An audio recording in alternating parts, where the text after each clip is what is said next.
दादा कुछ लोग रणुओं बैठे हुए हैं, तो लेकिन रणुओं में हिम्मत है, ताकत है, वो कभी औरतों का सहारा नहीं लेते, तो स्वयं अपने हाथ से क्या मोना डालते।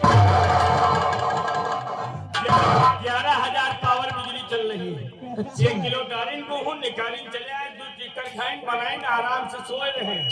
तुम्हारे पास पैसा ना हो तो जो पुजारी बाबा लगे, हाँ भाई बाबा 500 रुपया दे दियो, तो राजकुमार कहे लियो हमसे 1,000 रुपया लियो, लेकिन हमका हुए मिलो कहाँ जहाँ तुम्हारी अम्मा को उद्घाटन हुआ। सर देखिए ए ए क्या कुछ सुना दियो, क्या चीज सही दे दियो। क्या ए क्या बोलो दादा कहा था लगा दो गाना। ए हेलो जाओ। और हमारे बाबू अरे बोलते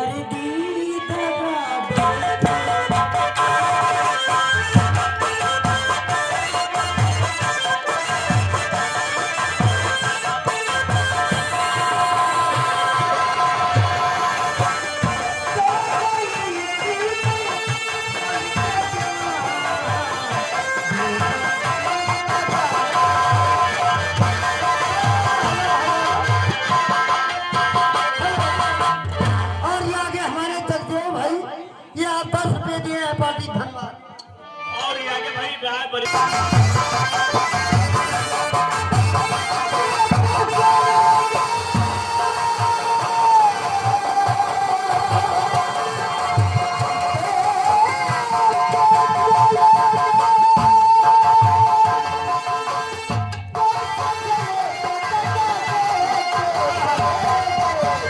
धन्यवाद